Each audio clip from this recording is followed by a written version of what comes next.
নমস্কাৰ সকলোকে পুনৰবাৰ স্বাগতম জনাইছোঁ আমাৰ educational YouTube channel unique science টিউটৰিয়েললৈ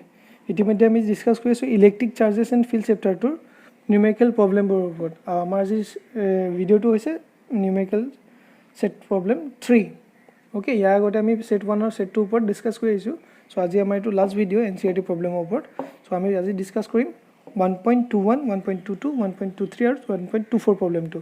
সো যিসকলে আমাৰ আগৰ প্ৰব্লেমৰ ভিডিঅ' কিটা চোৱা নাই তেওঁলোকে আজি ভিডিঅ' ডেসক্ৰিপচনত চালে আমাৰ আগৰ ভিডিঅ' কিটা পাবা সো আজি আমি স্টাৰ্ট কৰো প্ৰব্লেম নম্বৰ 1.21 ৰ পৰা 21 A conducting sphere of radius কি দিছে 10 cm has an unknown charge okay এটা কি কৈছে if an electric field 20 cm from the center of a sphere এটা আমি কি কৈছো এটা sphere কনসিডাৰ কৰিছো যাৰ নেকি সেন্টাৰ O ঠিক আছে আৰু তাৰ নেকি ৰেডিয়াস কি কৈছে 10 cm ঠিক আছে এতিয়া আমি কি কৈছে এটা বেলেগ এটা পইণ্ট কনসিডাৰ কৰিছো সপোজ দিস ওয়ান যত নেকি আমি কি কৈছো ইলেক্ট্ৰিক ফিল্ডৰ ভ্যালু কিমান কৈছে 1.5 into 10 power 3 newton per coulomb আৰু ডিসটেন্স কিমান কৈছে if the electric field is 20 cm from the center of the sphere মানে এই ডিসটেন্সটো কিমান কৈছে simply 20 cm আৰু ইয়াত ইলেক্ট্ৰিক ফিল্ডৰ ডাইৰেকশন কিমান this one okay suppose আমি আগতে কনসিডাৰ কৰো কি p point তো হে p পইণ্টৰ নাম ইলেক্ট্ৰিক ফিল্ড ইন্টেন্সিটি কিমান হ'ব ঠিক আছে সো এতিয়া আমাক সুধিছে কি what is the net charge on the sphere okay আউটা কি হৈছে points radially inward okay এটা আমাক কি দিছে ইলেক্ট্ৰিক ফিল্ড দিয়া আছে ডিসটেন্স দিয়া আছে 20 cm তাক আমি কি হৈছে in terms of metre consider কৰিছো অলৰেডি ইলেক্ট্ৰিক ফিল্ড আমি ডেফিনিশন পাইছো কি আছিল E = 1/4 pi epsilon q by কি this is suppose r যদি কনসিডাৰ কৰো r স্কয়াৰ হয়নে ঠিক আছে সো নেক্সট আমি কি কৰিছো আমাক লাগে কি E ভ্যালু দিয়া আছে 1/4 pi epsilon ভ্যালু আমি জানো r ভ্যালু দিয়া আছে দ্যাট মিন্স কি চার্জ লাগে নেট চার্জ লাগে হয়নে সো নেট চার্জ ক্যালকুলেট কৰিবলৈ কি হ'ব simply q = E into 4 pi epsilon naught into কি r square হয়নে 4 pi epsilon naught in r square into E clear এটা আমি যদি ইয়াৰ পৰা কনসিডাৰ কৰো এনেকৈ লিখিব পাৰিম নে E r square এটো 1/4 pi epsilon কৈ লিখো এনেকৈ কৰি লিখা মেইন কাৰণ কি যে আমি জানো যে 1/4 pi epsilon ভ্যালুটো কি হয় 9 into 10 to the power 9 হেকাৰণে আমি এনেকৈ লিখা বস্তুটো কি হয় সেম গতিকে আমি এনেকৈ লিখিব পাৰো ক্লিয়াৰ সো ইলেক্ট্ৰিক ফিল্ডৰ যদি ডেফিনিশন পৰা আমি লিখো ইয়াৰ ভ্যালুটো দিয়া আছে কিমান 1.5 into 10 power কি 3 r square মানে কি 0.2 স্কয়াৰ হয়নে ইয়াৰ ভ্যালুটো কি 9 into 10 to the power 9 clear so simply এক যদি কম 1.5 এ থাকো 10 power 3 into কি এটা আমি লিখিব পাৰো 0.04 that divided by কি 9 into 10 to the power 9 finally আমি ক্যালকুলেট কৰিলে ভ্যালুটো কিমান পাও 6.67 into 10 power -9 বা -10 to the power minus এটো কি হয় চার্জ হ্যাঁ চাৰ্জৰ ইউনিট কি হয় কুলম সো আমি এনেকৈ লিখিব পাৰো বা কি লিখিব পাৰো 6.67 নেনো কুলম ঠিক আছে কিন্তু ইয়াত কি কৈছে সোয়া ইয়াত এটা টার্ম কৈছিল আছে the points radially inward এটা সোয়া ইয়াত এটা চার্জ আছে আৰু ইয়াত এটা চার্জ আছে then opposite force of repulsion হলে আমি কৈছে towards this direction দেখাইছো হয়নে সো যেটা radially inward বুলি কয় that means কি যে opposite direction so we are considering a negative charge here only for the what radially inward কাৰণ otherwise আমি ইয়াত নিদিলে আমি হ'ব কাৰণ আমি লিখি দিলো হ'ব ঠিক আছে next problem কি কৈছে সোয়া a uniformly charged conducting sphere of 2.4 meter diameter okay has a surface charge density 80 microcoulomb per meter square so the diameter কিমান দিছে 2.4 so তাক মই ৰেডিয়াছৰ টাৰ্মছত লিখিলে কি হ'ব radius equal to diameter by 2 that is কি 1.2 meter okay surface charge density is denoted by what sigma that is sigma is equal to কিমান আছে 80 microcoulomb per meter square so 80 into 10 power minus 6 coulomb per meter square লিখিছো আমি ঠিক আছে এটা কি উঠিছে find the charge on the sphere okay find the charge on the sphere উঠিছে so আমাক sigma surface charge density এটা ডেফিনিশন পাইছিলো sigma is equal to কি q by a ঠিক আছে এটা আমি যদি ইয়াৰ ক্ষেত্ৰত কনসিডাৰ কৰো স্ফিয়াৰ ক্ষেত্ৰত কনসিডাৰ কৰো এৰিয়া ইজ হোৱাট যাৰ নেকি ৰেডিয়াস r যদি হয় কি হ'ব 4 pi r স্কয়াৰ হয়নে মোক তা ইয়াৰ পৰা কি লিখিব পাৰো q Q is equal to কি লিখিব sigma into A or Q is equal to কি sigma into 4 pi r square clear জানি কি রেডিয়াস কি আসলে r so এটা sigma ভ্যালুটো যদি লিখো কি হ'ব 80 into 10 to the minus 6 হয়নে 4 ভ্যালু 4 এ থাকো pi ভ্যালু আমি কি লিখিব 3.14 আর রেডিয়াস অলরেডি দিয়া আছে কি হ'ব 1.2 স্কয়ার so এটো ক্যালকুলেট কৰিলে আমি কি পাম simply 1.447 into 10 power minus 3 coulomb এটো কি কৈছে this is the find the charge this is the charge on the sphere whose charge density is 80 microcoulomb per meter square and diameter is given as 2.4 meter ঠিক আছে next is কি কৈছে what is the total electric flux leaving the surface of the sphere এটা আমাক কি কৈছে total flux দিছে so flux of definition already আমি কি পাইছো phi is equal to q by epsilon naught so q value just তোমালৈ কিমান পালা 1.447 অলৰেডি পাইছে আৰু epsilon to value কিমান 1.447 into কি 10 power minus 3 epsilon value কি আছিল 8.854 into 10 power minus 12 ইউনিট যদি আমি লিখিবলৈ যাওঁ কি আছিল per newton coulomb square per meter square ঠিক আছে আৰু ওপৰত কি আছিল সিম্পলি চাৰ্জ দিস সো কি লিখো ইয়াত per newton coulomb square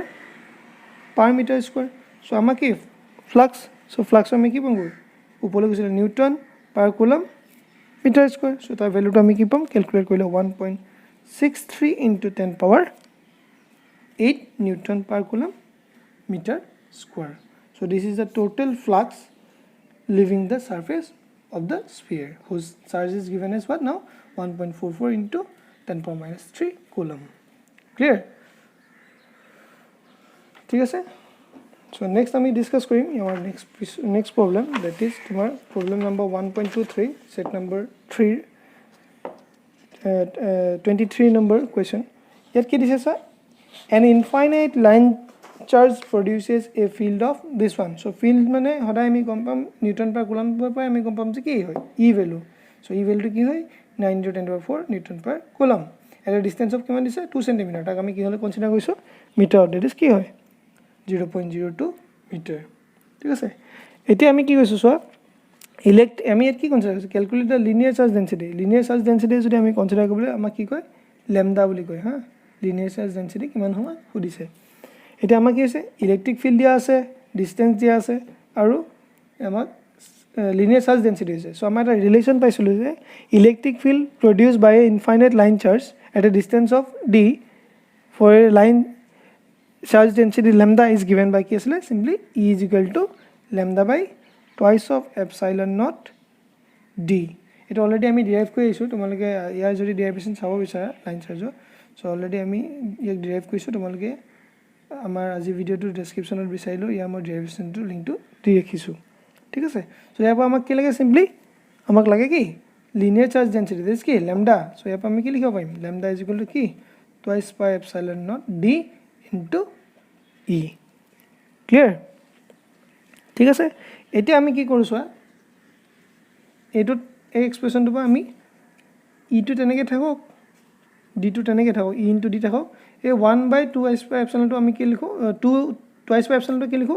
1/2 twice pi epsilon কইলো একেটা হয় মানে সো হেকে আমি কি কৈছো ইয়াত এটা এক্সট্ৰা 2 ইনটু কৰিছো 4 কৰি দিছো হে এক্সট্ৰা 2 লগত কি ইয়াত আমি মাল্টিপ্লাই কৰি থৈ দিছো ঠিক আছে সো আমি আসলে কি 1/2 twice pi epsilon লিখিলে কোনো প্ৰবলেম নাই কিন্তু আমি 1/4 pi epsilon লিখা কাৰণটো কি এই গুটেটো ভ্যালু কি হয় 9 into 10 over 9 এখানে ইয়াত এটা এক্সট্ৰা 2 দিয়া কাৰণে কি হ'ব আকৌ এক্সট্ৰা 2 ইয়াত দিলে কি হ'ব কেনসেল আউট হৈ কি থাকিব একেটাই ভ্যালু থাকিব ক্লিয়াৰ সো এই ক্ষেত্ৰত আমি ইয়াৰ ভ্যালুটো কি পাম ই ভ্যালু যদি আমি পুট কৰি দিও 9 into 10 to the power 4 d value কিমান 0.02 ইয়াৰ ভ্যালু কিমান 9 into 10 to the power কি 9 আৰু ইয়াৰ ভ্যালু কি সিম্পলি 2 মানে এই গুটেখিনি আমি যদি কনসিডাৰ কৰো ক্যালকুলেট কৰিলে আমি সিম্পলি কি পাম 9 কাট খালে 2 ইয়াৰ লগত কাট খালে সো এটো গৈ পিনে সো ওভাৰঅল কি পাম সিম্পলি 10 মাইক্ৰো কুলম আৰু কুলম পাৰ মিটাৰ কাৰণ কি ডেন্সিটি ইনি আমাৰ যদি চাও লিনিয়ার চার্জ ডেন্সিটি কি আছিল যেমন surface charge density q by a আছিল ইয়াত কি q বাই l মানে লিনিয়ার চার্জ ডেন্সিটি তো l মানে কি মিটার এটো কি কুলম সো কি micro coulomb per metre clear so next and the last problem for this set of question Two large thin metal plates are parallel and close to each other. আমি তো দুটা metal plate consider কৰিছো A and B আমি তাক দেখিছো in front of face to face কি ঠিক আছে on their inner faces the plates have inner charge density of opposite sign এটা দুটা মাজত যোন দুইখনৰ মাজত A আৰু P প্লেটৰ মাজত যোনটো কনসিডাৰ কৰিছে কি অপোজিট সাইনৰ চাৰ্জ ডেন্সিটি আছে বুলি কনসিডাৰ কৰিছে আৰু তাক ম্যাগনিটিউড হিচাপে কনসিডাৰ কৰিছে কি 17 * 10 - 22 কুলম পাৰ মিটাৰ স্কয়াৰ মানে কি দুই মানে কি এটা কাৰণে যদি পজিটিভ ইটো কাৰণে কি নেগেটিভ আছে ক্লিয়াৰ এটা হুদিছে কি সোৱা what is the electric field intensity in the outer region of the first plate আমি first plate কি কনসিডাৰ কৰিছো A তাৰ outer region মানে কি region 1 ঠিক আছে outer region of the second plate মানে কি B তাৰ outer region মানে কি in the region 3 আৰু কি between the two plates মানে কি we are considering 2 is the region 2 is the between the two plate A and B ঠিক আছে এটা অলৰেডি কি দিছিলে অপোজিট সাইনত এটা ম্যাগনিটিউড অফ আমাৰ সাৰফেস চাৰ্জ ডেন্সিটি দিয়া আছিল সো মই এখনৰ কাৰণে যদি কনসিডাৰ কৰো সাপোজ ধৰিছো সিগমা A বুলি কি লিখিছো 17 * 10 - 22 কুলম পাৰ মিটাৰ স্কয়াৰ ইখনত আমাৰ কি আছিল সেম ভ্যালু বাট উইথ কি নেগেটিভ সাইন ক্লিয়াৰ সো আমি কি দিছো simply -17 * 10 - 22 coulomb per metre square এটা আমাৰ দিয়া আছে ক্লিয়াৰ এতিয়া কি কৈছিলে যে in the outer region of the first plate outer region of the first plate মানে কি এফালে আৰু সেকেন্ড প্লেট মানে কি in the region 3 so দুইটাই কি হ'ব প্লেট দুখনৰ বাহিৰৰ সাইডে মানে so আমি কি লিখিছো তাৰ আনসাৰটো একেলগে লিখিছো in the region 1 and 3 that is outer region of A and outer region of B the electric field is equal to কি 0 আমাৰ এখনো ইফালে কি হ'ব ইলেক্ট্ৰিক ফিল্ড নাই যদি ইলেক্ট্ৰিক ফিল্ড নাই কেনেকৈ গম পাইছো because charge is not enclosed by the respective plates আমাৰ এই যোনগিৰা সাৰফেস চাৰ্জ ডেন্সিটি আছে কোনফালে চাৰ্জ আছে কনসিডাৰ কৰিছে ইয়াত মাজত হয়নে on the inner faces লিখা আছে on the inner faces plates have surface charge density মানে কি ইয়াত চার্জ আছে কিন্তু বাহিৰলৈ আমাৰ যদি চার্জে নাই charge is not enclosed by the respective plates that means কি হ'ব ইলেক্ট্ৰিক ফিল্ড কি হ'ব 0 clear so next question চোৱা next আমাৰ হৈছে কি between the two plates কিমান হ'ব so between the two plates মানে in the region 2 so in that region 2 আমি যদি কনসিডাৰ কৰিবলৈ যাওঁ এটো অলৰেডি তোমালোকৰ এটা ডেৰিভেশনৰ পৰা আমি অলৰেডি পাই আইছো এটো ঠিক আছে এই ক্ষেত্ৰত কি আছিল ইলেক্ট্ৰিক ফিল্ডৰ definition E = simply sigma by epsilon naught ইয়াৰ ডেৰিভেশনৰ লাগে যদি তোমালোকক আজি ভিডিওটো ডেসক্ৰিপচনত চাবা তোমালোকে পাই যাবা যেতিয়া আমি কি হৈছিল যদি দুখন প্যাৰালেল প্লেটৰ কাৰণে আমি ইলেক্ট্ৰিক ফিল্ড ক্যালকুলেট কৰো কেনেদৰে পায় তাত আমি এই এক্সপ্ৰেছনটো ডিৰাইভ কৰি ৰাখিছো ঠিক আছে সো অলৰেডি সিগমা যদি ম্যাগনিটিউড আমি কনসিডাৰ কৰো সিম্পলি কি হ'ব ভ্যালু পুট কৰি দিলে হৈ গ'ল অলৰেডি কি 17 * 10 - 22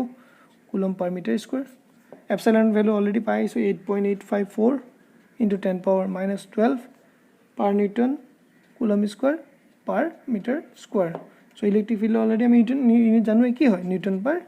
coulomb so ইয়াৰ ভ্যালুটো আমি যদি ক্যালকুলেট কৰো পাও সিম্পলি কি 1.92 so আমি ভ্যালুটো কি পাইছো simply 1.92 into 10 - 10 newton per coulomb so this is the total electric field within the region between the two plates parallel plates of